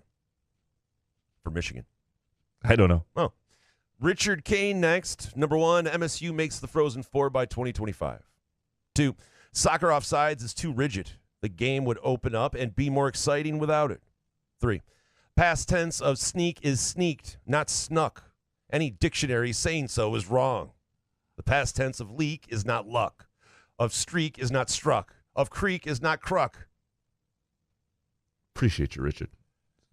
Calling out fucking dictionaries? I love it. Wow. This is exactly what. One day I could be that smart where I'm calling out dictionary. I don't care what the dictionary says. That sounds like something I'd say. very hot take winner esque. Very, very solid there. No gift card, though. The offsides in soccer is needed, though, because if you don't have it, it's like in high school soccer when I played, it was even more rigid. Like I think the time we were playing in the 90s, the ball had to pass you before you could leave the last defender. Now it's just when it's kicked, like it is in the pros. It would be chaos. And I know some people would love that 10-9 games, but if you had you'd have cherry picking, and you'd have it works the way it is. I understand that there are some frustrating offsides calls and things like that, but and by the way, MSU hockey is having a hell of an offseason. I think this is going to be a fun year there, and makes the Frozen Four by 2025 certainly seems realistic based on the trajectory that they are on pretty quickly. Let's take a really quick break. When we come back, we'll dig into more of your hot takes. Couch in the Roof, presented by Muskox high-quality flannels. Where else can you cheer on your team, enjoy a mouth-watering burger or savory sushi, sip on handcrafted cocktails, or one of 46 beers on tap? Take your game day or date night to Cask & Company Kitchen, Bar, or Front 43 Neighborhood Pub near Frandor. Two amazing places with one awesome blended modern American-Asian menu. Catch the game on one of 30 60-inch TVs or stop in for the all-you-can-eat lunch buffet. Enjoy happy hour or elevate your night out at Cask & Company or Front 43 on East Saginaw in Lansing.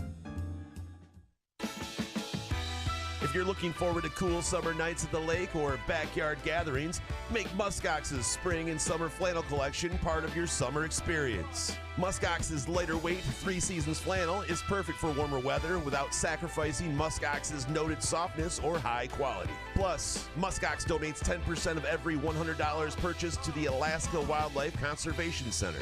Visit GoMuskox.com to find the absolute best flannel for you and use our promo code CAWCAW15 for $15 off your flannel order. Trust us, you've never felt more comfortable than you will in a Muskox flannel. Firekeepers Online Casino and Sportsbook is the site to play. Get your Vegas on right now from your phone, tablet, or laptop. All the hottest slots and tables, plus sports betting featuring in-game wagering. Download the app at firekeeperscasino.com. Go with the name you know. Firekeepers. Terms and conditions apply. Must be 21 or older and located in Michigan. Gambling problem? Call the Michigan Problem Gambling Helpline at 1-800-270-7117.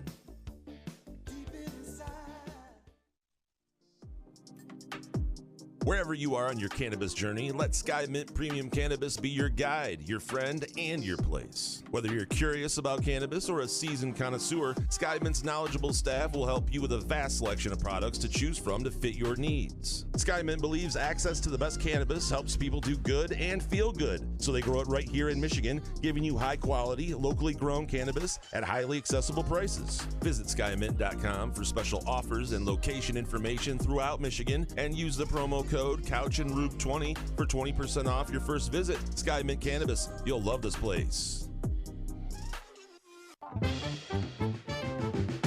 Hopcat exists at the intersection of great beer and delicious food, complemented by music, art, community, and comfort. Home to the best-in-class beer experience served by craft beer experts. Guests can expect a casual, inviting local gathering place with some of the best damn burgers and fries you'll find in Michigan. Hopcat is proud to be an official supporter of Peyton Thorne. Show your Spartan pride by ordering the iconic Peyton Thorne burger, created by the man himself.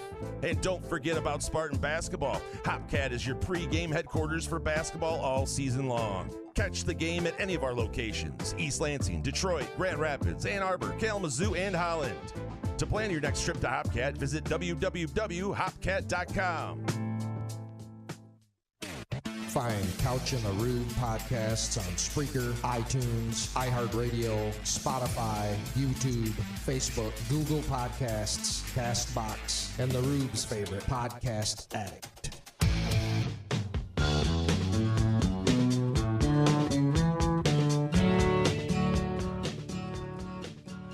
Couch in the Rube, Sunday night show presented by our friends at Muskox Quality Flannels. Visit GoMuskox.com and you can use the promo code CAWCAW15, CAW15 for $15 off your flannel purchase. That's just for Couch and the Rube listeners. Some outstanding offerings there. All right, let's dig back into you. Oh, before we do, real quick, a little bit of a breaking story, not a breaking story, but a good story worth reading. At lsj.com, and I retweeted it. Sheldon Krause, one of our really good young reporters, had a piece on MSU swim and dive, could return in 2024 with a University of Michigan coach. And it's a good story on how this is all coming together and where the things are. And it's a good summary piece. I think he does a nice job on sort of where that situation is, the fundraising, and the possibilities of the swim and dive program coming back. All right.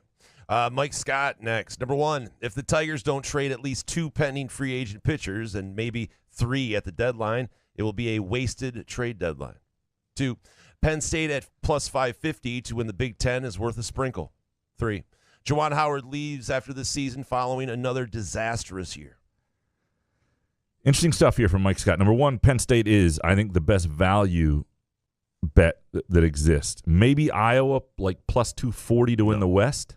To win the West, just the West Division, okay. I think is decent value. But otherwise, Penn State plus 550 to win the league. Even with plus Franklin, 600. though? It seems like it should be a little higher with Franklin. Win the Big Ten. You see Franklin doing that? I think they could be pretty good. Some people think they're a year away still. I think they're going to be pretty good. The Tigers need to – I mean, they need to move Rodriguez and Lorenzen, right, without question. And the real thing will be interesting will be is if what they're willing to move out of their bullpen – maybe a good pitcher who they have control over to sweeten the pot and get a prospect back. And I think that's the thing. I think there could be more moving here than just the guys who are rented pitchers. So Rodriguez and Lorenzen said they're not coming back. They don't want any part of the Tigers. They haven't said that at all. I know. So why don't we try to, if we like either one of these guys, want to keep This is the best year of Lorenzen's career, I think. Like, to me, let's not. And plus, you have a lot of they have plenty of depth in the starting pitching, and guys who are hurt, you're going to get back like Casey Mize and so. Lorenzen doesn't need to factor in. Rodriguez would be interesting if Rodriguez really wanted to be in Detroit.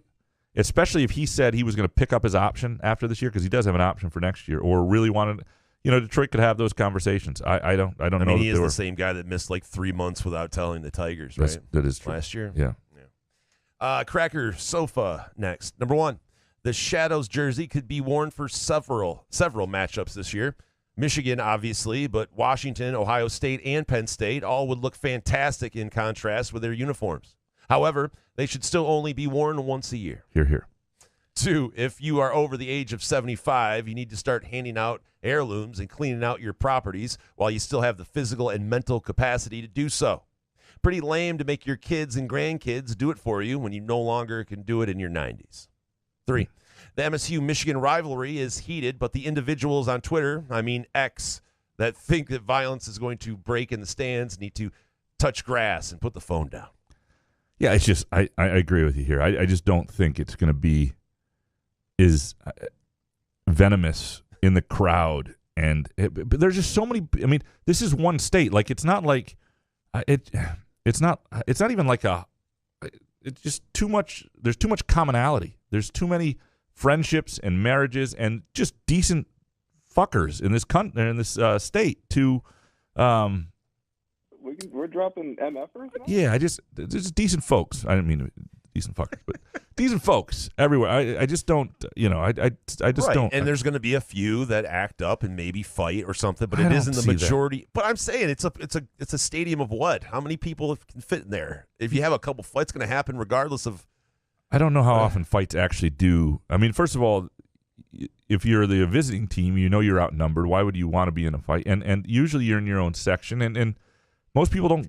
And it will be interesting though, as alcohol begins to be allowed in the stadium. If that does become a problem at any point, that could be a tipping point the other way. That isn't what other places have found, that it's been a factor in that sense.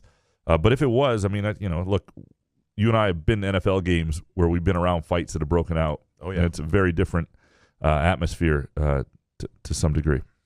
I've seen some things at Michigan State too, as well. But what have you seen at Michigan State? Not punches thrown, but just some, drunken behavior and people getting tossed out. I've seen people throw up behind me there. Behind you? Did they get it on you? They got it on the guy sitting next to us. And what do you do though? So here's do you just take it? Or here's the worst. So this is September of 1999. So I'm 19 years old, and I'm like a week from moving away to Columbia College, Chicago, and I go to a bar, Moriarty's in downtown Lansing, I think it was, and did a thing where they had this contest where you could stand on if you could stand in a Heisman pose longer than anybody else, with one leg up, and all that stuff, you'd win free tickets to the Penn State game later that year. And the person who went before I was up there, the two people got to like 5 minutes. I was like, that doesn't seem hard. So I get up there, and the other guy was great too. We went 47 minutes. Like all the blood was flowing down one leg, and it was unbelievable. Yeah, it was unbelievable. 47 minutes, and they're like feeding you beer. I shouldn't say that because I was 19, right? Let's check that for the record. I don't know when the statute of limitations. Your fake ID was valid. Yeah, that's correct. Yeah. Anyway, so I wind up winning.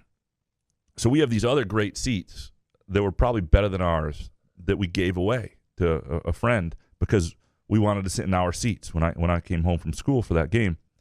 My dad and I choose to sit in our seats instead of the other great seats that I won, and a couple grad students from Michigan State they were always a little inebriated right behind us. Just one of the guys just puked everywhere, and they bring like sand to put over it, and try to make it sawdust. Whatever it was, and the smell though was rough. You kind of cleared out and scrunched together away from it as best you could. The guy next to us had it all over his coat. It was not great. If you're the one that gets puked on, like how do you? He handled it well. He handled it incredibly. You could tell he was annoyed as shit, but he handled it very well. And the friends also understood. Like they got the guy who threw up out of there, and they got out of there. They understood they were not welcome anymore, and banned. But it was. I don't know if that's a story we're telling. See, everything we've been telling is like puke and shit today, and it is July. Yeah, it's the puke and shit month. Yeah, so Pete Rose, puke and shit. That's how you go. There you go. Cracker Sofa next. Number 1, the Shadows jerseys could be worn. I think we just did. We just do that? Yeah. Oh, fucking hell. Ken Chu. Number 1, Pat McAfee is an ass clown. All Spartans should block him. 2, the Bassmaster Elite Series event on Lake St. Clair was off the hook. Pun intended. Incredible fishery here in the Mitten. 3, DeWitt's Chad Pipkins had a great strategy in the event that just didn't work out. He reps the 517 well. Need to do a story on Chad. And Bassmaster Elite Series events are cool. And, where do you like? How do you watch as a spectator? You hop in a boat? I have never, Pipkins' boat? I've never been like to the actual event, but I used to have to when Kevin Van Dam, who was a big Bassmaster legend, was from Kalamazoo. And so when I was the outdoors editor as well in Kalamazoo, every time he was in a big event or won something, I'd pay attention or I'd watch some of the events, and the coverage was decent, and it was, it was. Did you go, look at that fish? Like, how do you cheer? Hell yeah, Chad. I wound up getting in. It's like anything. Even if you're not a big fisherman, I wish I was, because the way those guys do it, sitting out on a boat in a lake sounds amazing. I wish I was better. But if you learn it, you get into it, and you think it's kind of cool, and you start to learn their strategy and why they do certain things. And I'd like to know what his strategy was, to be honest. Like, maybe that's a story that needs to be done. Story worth telling. Plus size softball dad. Number 1, legal gambling should be in Maine by November. Too late for me to take advantage of the under on the Lions season win total. 2, Chiefs will humiliate Detroit 38-7. 3, I don't care about new uniforms. I just want wins. If it's 38-7, say that's the score. Is that, how deflating is that? Because that could happen and they could still be really good. Yeah. For the week. It sucks for the week. Yeah, for the next week it's going to suck. They just need a bounce back week. Right. Yeah. But I do like plus size softball dad. I think he's doing reverse psychology. Everybody pumping up the Lions. I think he, smart. Going the other way. Hamza next. Number 1, Noah Kim and company hand Michigan their first L of the season under the lights at Spartan Stadium, wearing the all-black uniforms. Couches are burned in EL. Hey, now. 2, Mike Valeni was spot on with his recommendation to Michigan people to not come to East Lansing for this game. Not sure why they were all triggered with it being a night game and how things ended last year. It has all the ingredients for it to get ugly. I don't love that it's a night game, I'll be honest. It's not just because I think more people are intoxicated and it adds to a rivalry that needs to be simmered a little bit. But I think it also just sucks for people who have to travel any distance. That is a game where people come from all over the state and all over the region to go to. If you are from Chicagoland or even Detroit or Muskegon or up north, like game's going to end at freaking 11:30 p.m. And now you're going to have to get a hotel somewhere around here that'll be expensive and hard. It just makes it hard on everybody. And look, it's all about TV. And this is part of the penance to have other things at Michigan State that you want and to be competitive in the Big Ten and to have resources for the non-revs and all that stuff. But, God, it just being at night for that game especially is not great. To me, I wish there was some sort of deal in the TV contract where each team could play no more than, like, I guess two night games a year, and that might be all that Michigan State has. It, but still, I'd say 2 would be a good limit. Spawn of stout sponsors next, folks. I want to believe know-it-all reporters like Graham, but boy, in the same week, the longest suspension of a Big Ten coach was announced since Juwan Howard assaulted a coach. The Journal of Record, on its highest circulation day of the week, puts one story on 10C, #Blue Wall.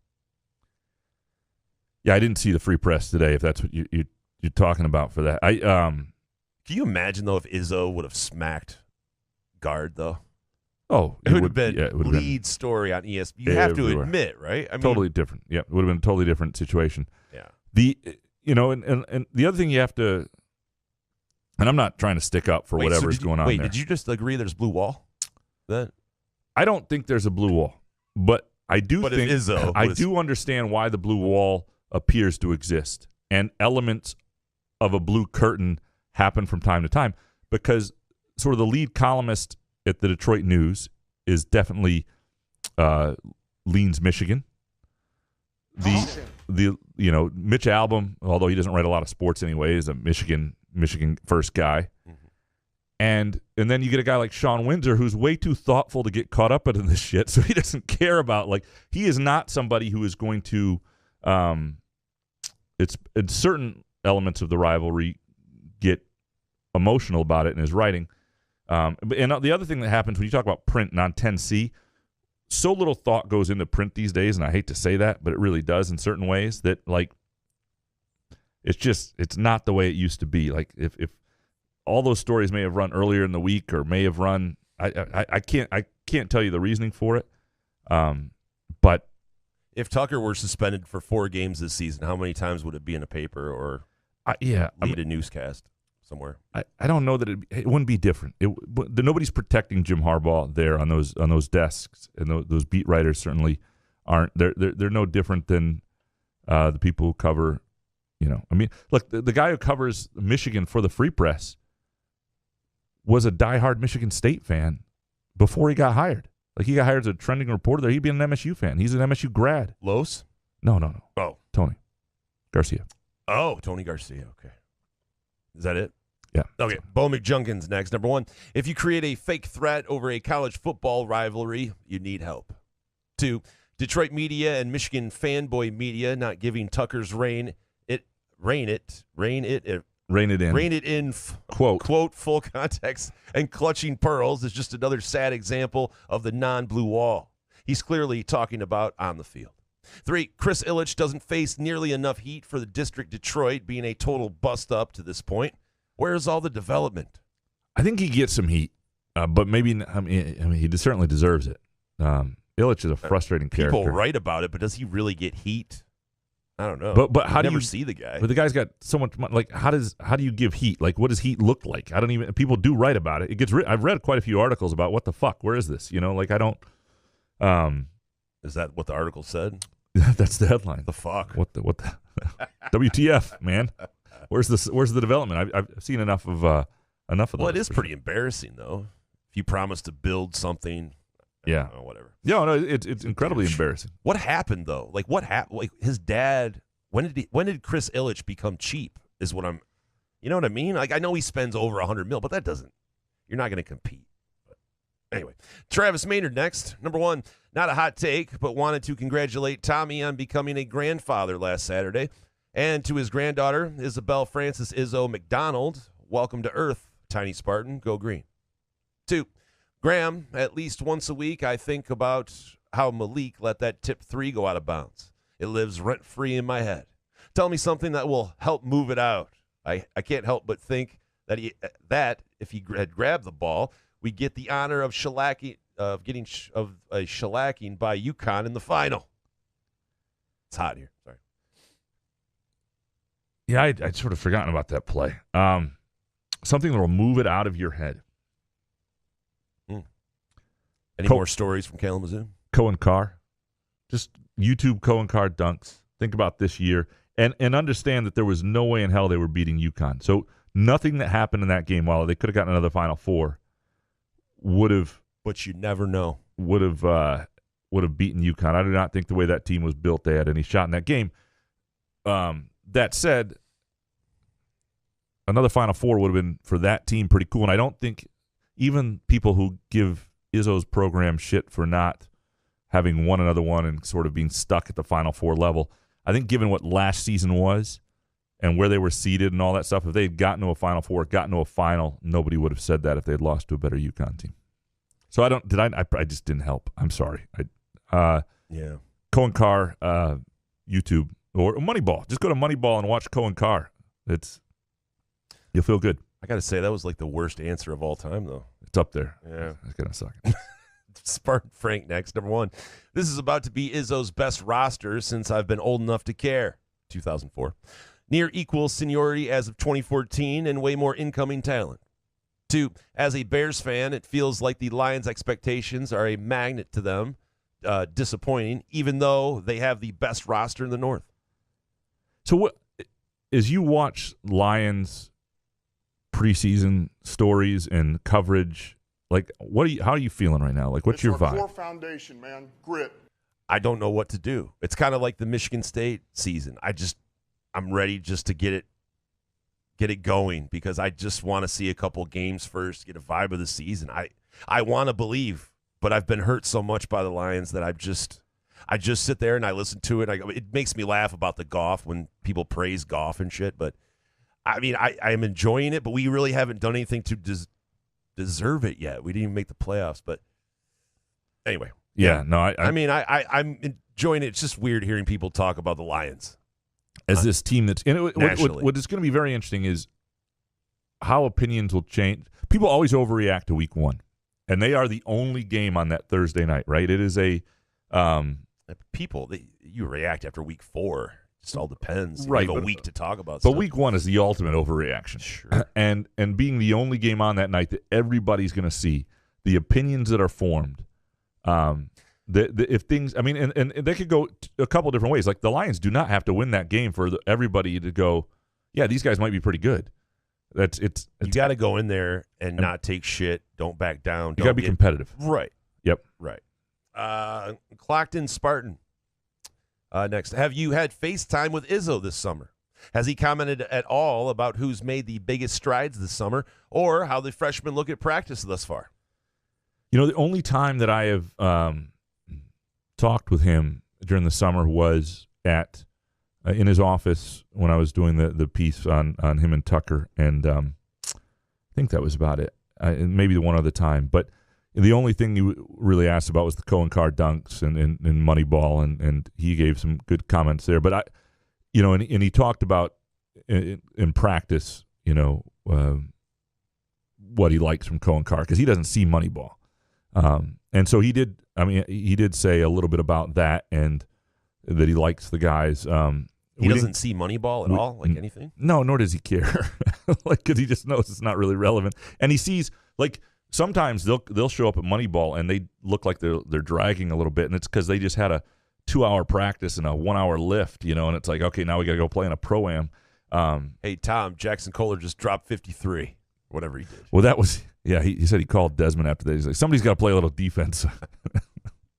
Why? DMB next. Number 1, parking lot spaces have gotten smaller. 2, played Acres West, Eagle Eye, and Hawk Hollow this weekend. Elite tracks. 3, East Lansing has changed for the better but lost some of its charm. I get that.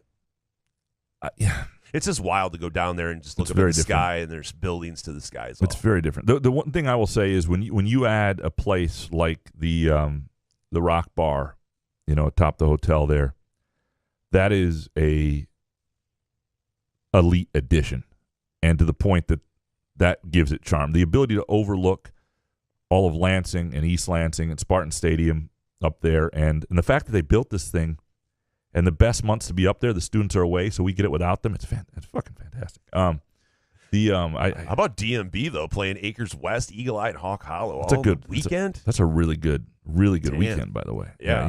You must be pretty good. I'd still be out there. Am I right? AI God next. Number 1, Sean Payton is a loser for his comments. I hope the Jets destroy them in October. 2, Darian Harris is offseason MVP. He spearheaded the whole Spartan Dog con jersey reveal and event. Made everyone excited for a season that no one was excited for. Also, 10 wins. 3, Spam tastes good and would be more popular if it weren't for the name.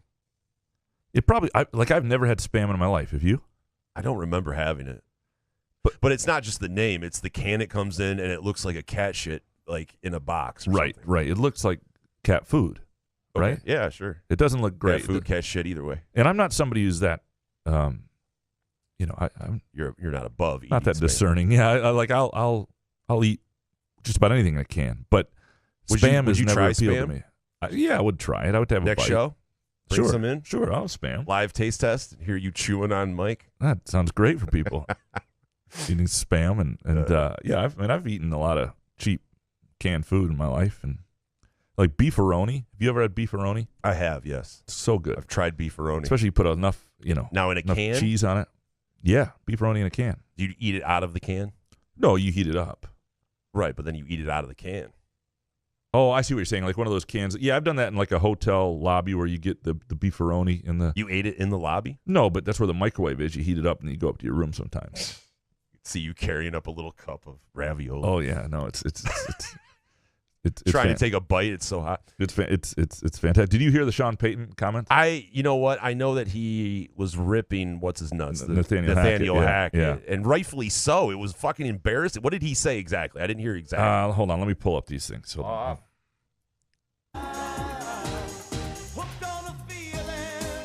It's our core foundation. Grit.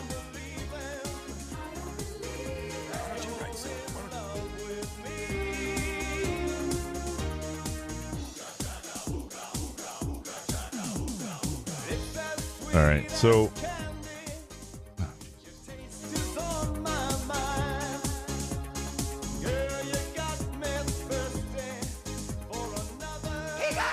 Okay, so he said that Hackett and his staff in Denver last season did, quote, one of the worst coaching jobs in the NFL. Accurate. And said there were 20 dirty hands. I mean, like, look, who's mad at what? Why? Well, Aaron Rodgers went back at him, but that's because he loves Hackett. And But it's the NFL. You got to have some sort of drama. And, dude, Hackett was an embarrassment. The clock management by him was, I'm sorry. It was not good. Why do we have to kiss these guys? I mean, whatever. It was not great. I got another shot with the Jets. It was an unnecessary thing. You don't need to bring somebody else down to bring yourself up a little bit. But it was unnecessary. All right. Neurotic fans. Number 1, as a unsophisticated and immoral Spartan fan, I had no idea just how classy the program down the road is. 2, fighting in the tunnel shouldn't be penalized. It should be encouraged. 3, if Twitter trolls or local radio yokels pull your chain effectively, you lose, princess. So there was a Michigan fan on Twitter who created or has a fake account and acted like she was being. And it said edit profile. Yeah, she was being harassed by this account or whatever that was actually hers and took a lot of shit for it. By the way, like Forrest. You could like the profile was so funny looking at how she came up with it. You know, it's like, Mr. Neurotic fans. By the way, I'd forgotten this, but his mother is friends with my mom, like longtime friend. No kidding. Yeah, I actually knew that. We met Neurotic Pants, remember? Told us that. He didn't tell us that when you were there, did he? Mm-hmm. How would I know it? You knew that? You didn't tell me. Yeah, he said something. He talked to you about it. I remember talking to him. I remember every conversation with with listeners. You don't, but I've talked to him 3 or 4 times, but I don't remember that specific thing. Well, but I I can settle it because I'm pretty sure when we were at Front 43. That's when he said it? I might have been drunk. Well, we were wearing onesie or... you were wearing a friggin' Christmas onesie, remember? Yeah, it might not have been great. But he probably, now I feel bad. We'll fix this in post. Yeah, either way. Mr. Ben Jen next. Number 1, the Northwestern hazing stories aren't bad enough to have to run Fitz out of town. What say you? 2, nobody had a better brand likability improvement this year than Captain Kirk's did in quarterbacks. And 3, nothing is better than a Kogel's Vienna. I don't even know what that is. Hold on. Let me look. It's a hot dog. Oh, is it? Okay. You don't know what it is? If I gave you 3 guesses, what's a Kogel's Vienna? Well, I would probably come Sausage? with a hot dog, but either be that You've never or, heard of them? or it'd be like a rosé. I don't know. It could be anything. You've never heard of Kogel's, though. I probably have, but not really. Yeah. It must be like that Queen Latifah show that doesn't exist. Equalizer. Equalizer. I need to watch this quarterback show with Kirk because it does seem like everybody loves I gotta Kirk say, Cousins. I'm not interested. Is that weird? I know. I'm going to do it anyway because partly we're running out of. I think I don't know. By the way, show recommendation: Shrinking. Have you seen it? No. What's it on? Oh man, I think it's Net. No, it might be Apple TV Plus. Hold on, let me double check that. I believe because we just Don't want to lie to people. Yeah, it's Apple TV. Right. Apple TV, but it's Jason Segel, Harrison Ford. It's fantastic. I mean, it's so good. It's such a good. I would stake my reputation on this. That doesn't mean anything. I know. I would. You don't have a reputation of telling people what good movies one are. of the best shows I've ever seen. Ever. But you said that about New Girl. You said New Girl is one of Seinfeld. New Girl is one of the best shows I've ever seen. See, that's what I mean. You can't say that shit and then. New Girl is fantastic. I stand by that. I do. To Mr. Benjen's other point, though, on the Northwestern hazing stories aren't bad enough to have Fitz run out of town. You know, I have mixed feelings about this. I mean, I obviously wrote a column saying, you know, what the fact that he should have known, and you can't have this sort of things happen and be the leader of a program and keep leading the program. We're hazing in 2023, though. I don't understand. And you know, the thing that bothers me about this is, I mean, part of it, you understand why it happens at Northwestern, because they aren't subject to FOIAs and the scrutiny that a public school is and things. It's who they recruit. You know who doesn't get hazed? 5 stars. Well, I thought smart kids wouldn't get hazed either. I'm not doing that. I'm not getting naked. The try-hard 3 stars trying to fit in feel like they need to ingratiate themselves. It's a different. Fuck no. To get naked and have to like hike the ball to another naked dude. What is that shit? By the way, who's the coach? Like if you're like, hey, Coach Rube, make sure your guys get naked. They got to do that hazing thing. I'd be like, I don't know if that's a great idea. What sucks is I like Fitzgerald, and I think there are a lot of jerks in coaching, and he's not one of them. And at least in terms of how he perfect for the job. Oh, yeah, it sucks, and I do wonder if they had a different initial punishment. Like the 2-week summer suspension was ridiculous, and that president sucks. And then to go from that to firing is just too big a gulp. Well, if his record were flipped around last year, he would be back. I don't know. What if they had come out and said he was suspended for half the season, 4 weeks initially? But say you did half the season. Then, as other things were sort of found out, it would be like, oh, that's a pretty significant suspension. We get it. And it might have been able to stand. That's what I'm saying. And maybe that, you know, I would be willing to have that discussion depending on what, because then you wouldn't have the lawsuit the same way, maybe, at least on Fitzgerald's end, although you might still. It's a mess there. It's not good. And their program's going to suck for a long time. Q Bobbitt next. 3 key transfers to keep an eye on for MSU football in 23. Dernola Falai 6'5", 235-pound tight end will become a consistent red zone target. Colorado transfer D tackle Jalen Sammy, 6'6", 330. I agree with him. Yeah. UConn transfer Nathan Carter, the next great impact running back like K9. People are really big on Carter, and I am curious to see him. He got hurt last year, but it was off to a really good start. They've got a number of good backs, but I think the K9 comparison is dangerous. But I do think that I do think he has a chance to be pretty good. They're real high on him, that's for sure. Hans Jurgen next. Number 1, I fear a 1-11, and I'm ready to turn to the occult for more wins. 2, it was disturbing to see an aged Robert Downey Jr. in Oppenheimer. 3, the game times of the Women's World Cup are all over the place. # first world problems. And bonus, lately on my iPad, I've only been able to scroll through 10 past tweets on a Twitter user's homepage. Please reply with a fix. I don't know what's going on here for you, man. Delete the app and then re-download it. Yeah, I don't know how to help you with that. I look. There are times where the app goes on the fritz for me as well. But I hate the X thing though. the X is stupid. Like I don't just hate dumb. Elon like you guys do, but like you woke people. Just dumb. It's It's just still a nothing Twitter. burger. And everybody acts like, like we even had this email, I think it was an email, somewhere that I think we're supposed to start calling it X in like our stories. Fuck that. No. You know how long it took me to call Division 1 AA FCS? It was like 3-4 years. At least that with Twitter. It's Twitter until the people, because if I write X now without saying Twitter, Ecstasy. you're confused. Yeah, nobody It's like the knows. drug. Or porn, whatever. I mean, it's just not. It's That'd be XXX. well, that's true. But they do a rate. Tango in Paris. Those movies were rated X. There's rated X. Sat through so many of those when I was 15. Just hoping. Just Oh, hoping it was. shit.